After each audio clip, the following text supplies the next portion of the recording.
Hello students. आज जो हमारा टॉपिक है वो है संविधान की प्रस्तावना। इससे पहले हम संविधान सभा के बारे में अध्ययन कर चुके हैं और जो हमारी लास्ट क्लास थी उसमें हमने संविधान सभा की जो अलग अलग समितियां थी उनका अध्ययन किया था, जैसे कि प्रारूप समिति। इसके अंतर्गत हमने देखा कि संविधान के अलग अलग उद्देश्यों को, अलग अलग कार्यों को पूरा करने के लिए किस प्रकार से अलग अलग कमिटीज़ बनाई गई, फिर उन्होंने अपना कार्य संपन्न किया। और प्रारूप समिति जो थी उसके द्वारा अलग अलग बैठकों में चर्चा के द्वारा, विचार विमर्श के द्वारा संविधान जो है वो तैयार किया गया। हमने 26 नवंबर जो तारीख है उसका महत्व पढ़ा। 16 अनुच्छेद थे जो कि इस दिन लागू किए गए थे। और अब आपके दिमाग में एक प्रश्न आएगा कि बाकी अनुच्छेद, तो जो बाकी अनुच्छेद थे वो 26 जनवरी 1950 को लागू किए गए थे। उस दिन हम गणतंत्र दिवस के रूप में मनाते हैं 26 जनवरी को हम।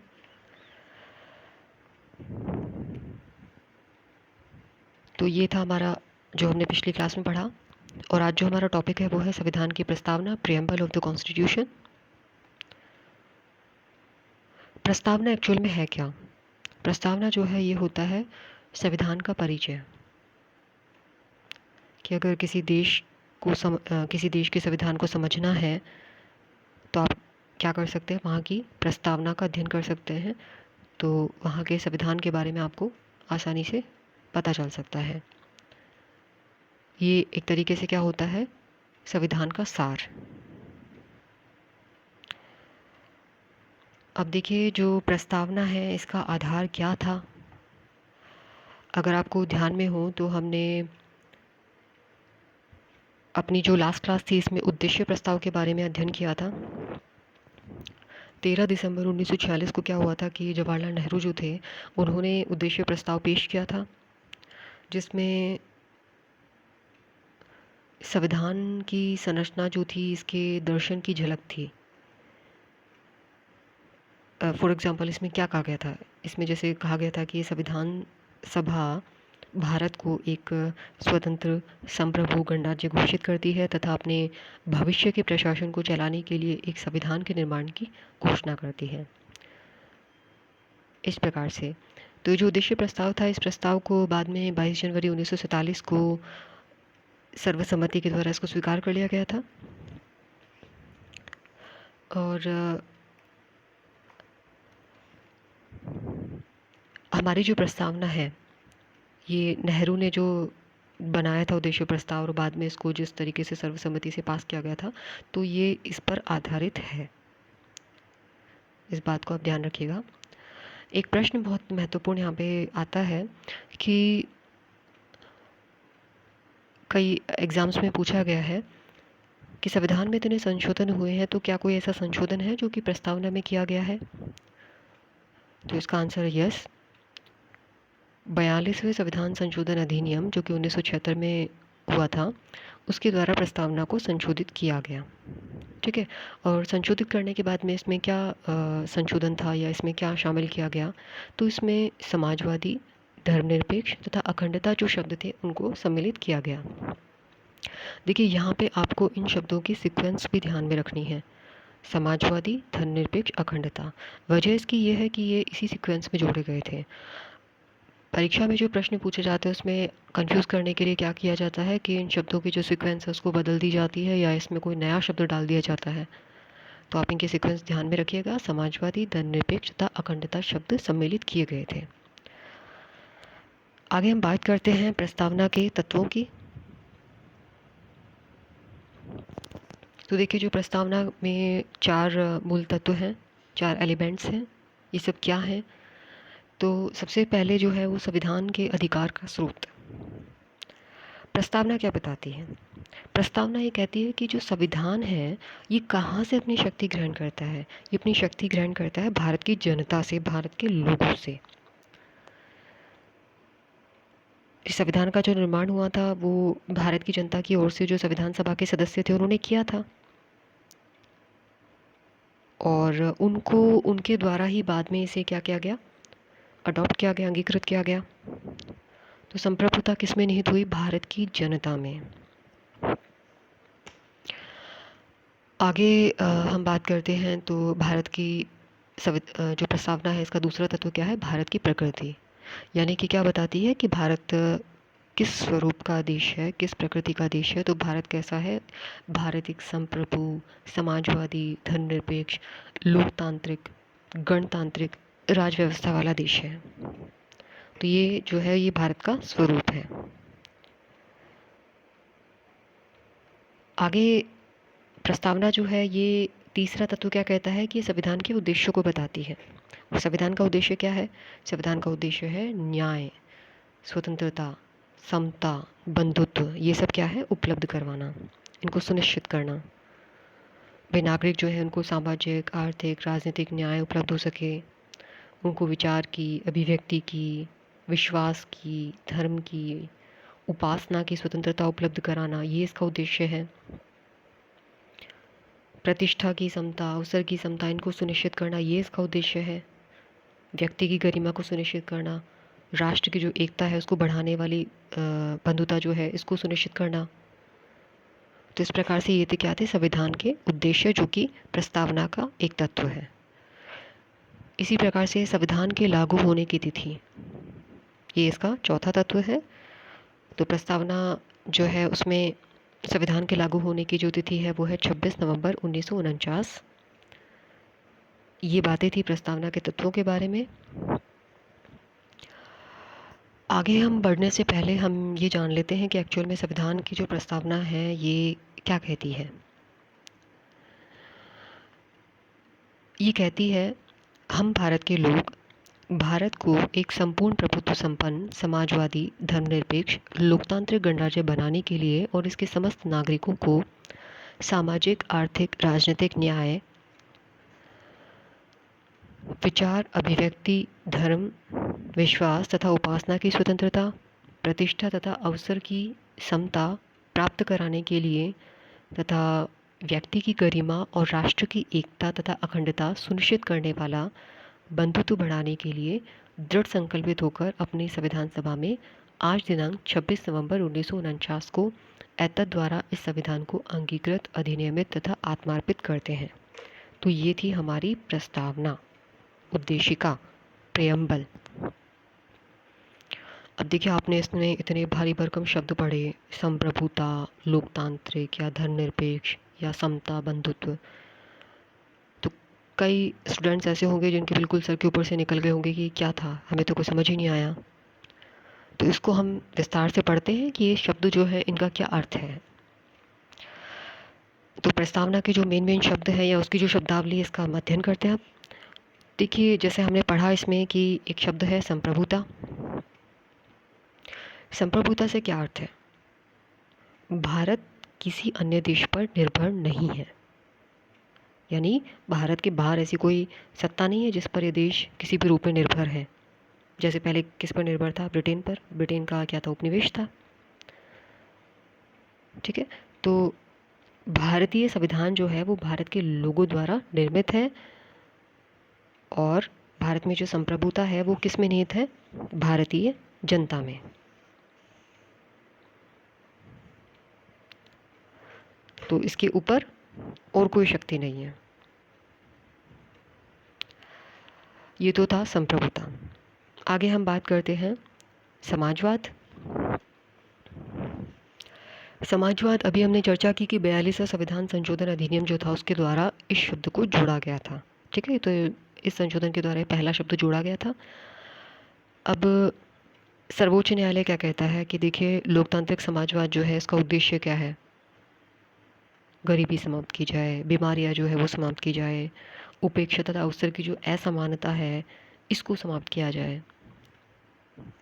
और ये सब कैसे, किस प्रकार से किया जाएगा, ये सब लोकतांत्रिक साधनों के माध्यम से किया जाएगा। यानी हमारा जो समाजवादी स्वरूप हम प्राप्त करेंगे वो लोकतांत्रिक साधनों के द्वारा प्राप्त करेंगे। तीसरा है धर्मनिरपेक्ष, सेक्युलर।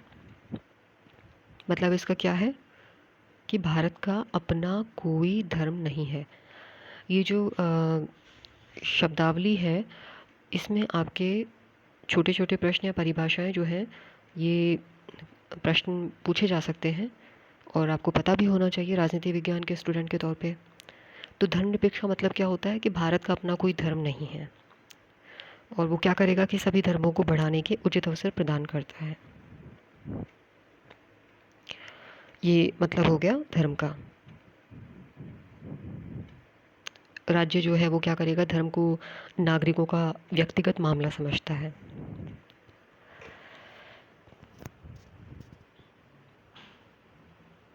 आगे हम बात करते हैं लोकतांत्रिक। लोकतांत्रिक जो है, इसका मतलब होता है कि शासन की जो शक्ति है वो किस प्रकार से होगी। शासन की जो शक्ति है वह किसी एक व्यक्ति के हाथ में नहीं होगी, किसी एक वर्ग के हाथ में नहीं होगी, बल्कि समस्त जो जनता है उसके पास होगी।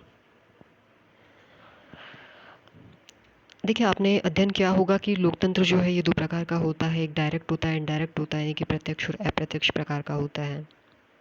जो प्रत्यक्ष होता है उसमें क्या करते हैं लोग, अपनी शक्ति का इस्तेमाल कैसे करते हैं, प्रत्यक्ष रूप में करते हैं। जैसे कि इसका एग्जाम्पल है स्विट्ज़रलैंड। अब हमारे यहाँ पे लोकतंत्र जो है उसका कौन सा प्रकार है, हमारे यहाँ पे जो लोकतंत्र है वो है प्रतिनिधि लोकतंत्र, यानी कि रिप्रेजेंटेटिव डेमोक्रेसी। तो इसमें कुछ प्रतिनिधि होते हैं और वो जनता की ओर से शासन करते हैं। जैसे कि सांसद हुए, विधायक हुए, तो उनका निर्वाचन कैसे किया जा रहा है, जनता के द्वारा निर्वाचित होते हैं ये। तो ये था लोकतांत्रिक। आगे है गणराज्य। देखिए, एक होती है राजतंत्र व्यवस्था या राजशाही व्यवस्था जिसे कह सकते हैं। इसमें क्या होता है कि जो राज्य का प्रमुख होता है, जो राज्य का सर्वे सर्वा होता है, वो कैसे होगा, वो होगा आनुवंशिक आधार पे। यानी कि जैसे कि राजा का बेटा है तो वो राजा बन जाएगा, जैसा कि ब्रिटेन में होता है। लेकिन हम बात कर रहे हैं गणराज्य की। तो गणराज्य या गणतंत्र में क्या होगा कि जो राज्य का अध्यक्ष है वो चाहे प्रत्यक्ष रूप से हो चाहे अप्रत्यक्ष रूप से हो, एक निश्चित समय के लिए चुनकर आता है। तो हमारे यहाँ पे भी अगर आप देखें तो जो भारत का प्रमुख है वो कौन है, राष्ट्रपति। तो अप्रत्यक्ष रूप से उसका चुनाव होता है 5 वर्ष के लिए। इस प्रकार से भारत जो है वो क्या है, एक गणतंत्र। आगे हम बात करते हैं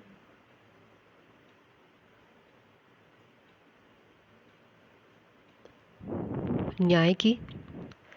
प्रस्तावना में देखिए, जो न्याय है उसके 3 अलग अलग प्रकार हैं, 3 भिन्न रूप हैं। जैसे कि सामाजिक न्याय, राजनीतिक न्याय, आर्थिक न्याय।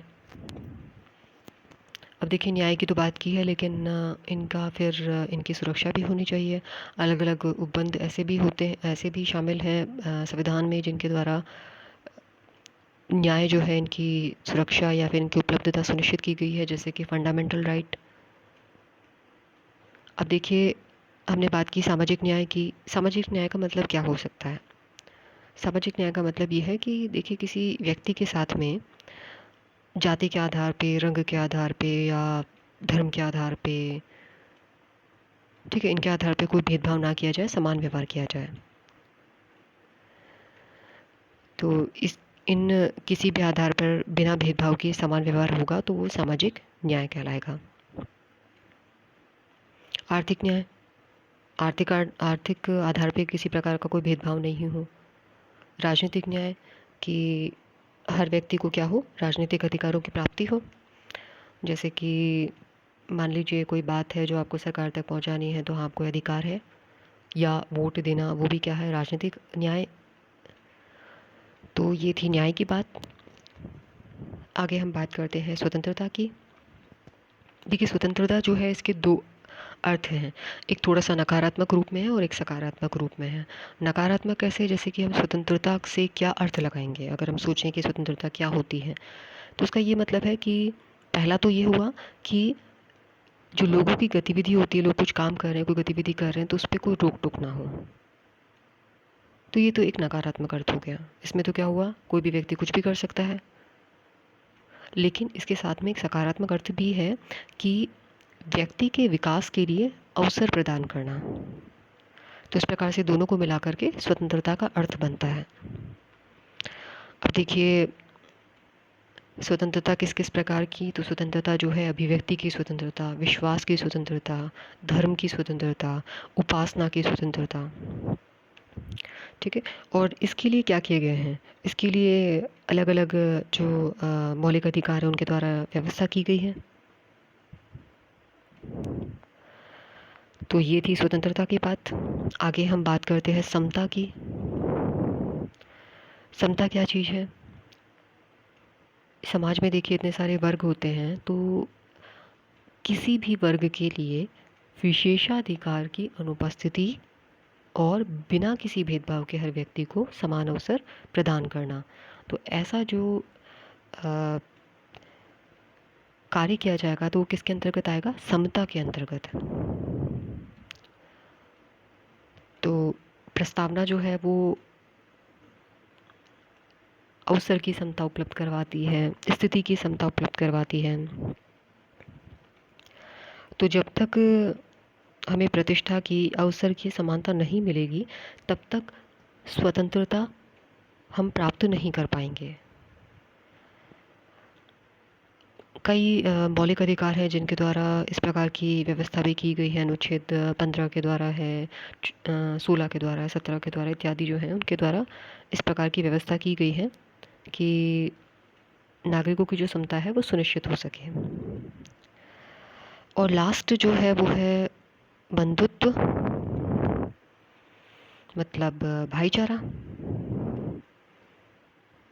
अब भाईचारे से क्या मतलब हुआ, यही कि एकता जो है, अखंडता जो है वो सुनिश्चित हो सके। बंधुत्व बढ़ेगा तो क्या होगा, सब मिलजुल करके रह पाएंगे, आपसी सौहार्द बढ़ेगा, भाईचारा बढ़ेगा। तो ये देश के लिए बहुत अच्छी बात है। तो ये सब थी प्रस्तावना में शब्दावलियों की बातें। आगे है प्रस्तावना का महत्व।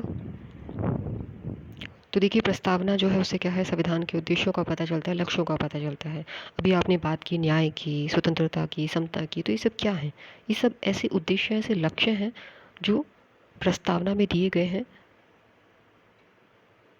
तो इनके द्वारा हमें पता चलता है कि हाँ, हमें हमारा ये टारगेट है, ये हमें अचीव करना है।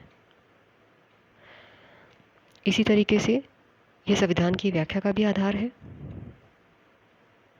जैसे कि हमने बात की कि अगर किसी देश के बारे में जानना है, किसी देश के संविधान को जानना है, तो क्या किया जाए, वहाँ की प्रस्तावना को पढ़ लिया जाए। और प्रस्तावना में क्या है, संविधान का दर्शन भी है। तो ऐसे जब आप आंसर लिखते हैं तो उसमें अगर आप बड़े बड़े जो थिंकर्स होते हैं, विचारक हैं, विद्वान हैं, उनकी किसी कोटेशन को अगर आप लिखेंगे तो इससे आपका जो उत्तर होता है उसकी वैल्यू बढ़ जाती है, उसकी इम्पोर्टेंस बढ़ जाती है। ठीक है। जैसे कि यहाँ पे हम लिख रहे हैं कि अर्नेस्ट बार्कर है, उसने कहा था कि प्रस्तावना जो है वो क्या है, संविधान की कुंजी की है, संविधान की। तो ये थी प्रस्तावना। आज हमने प्रस्तावना को जाना, समझा, क्या इसमें बातें की गई हैं, क्या इसके तत्व हैं, क्या इसकी शब्दावलियाँ हैं, क्या इसका महत्व है। आज के लिए इतना ही। Thank you.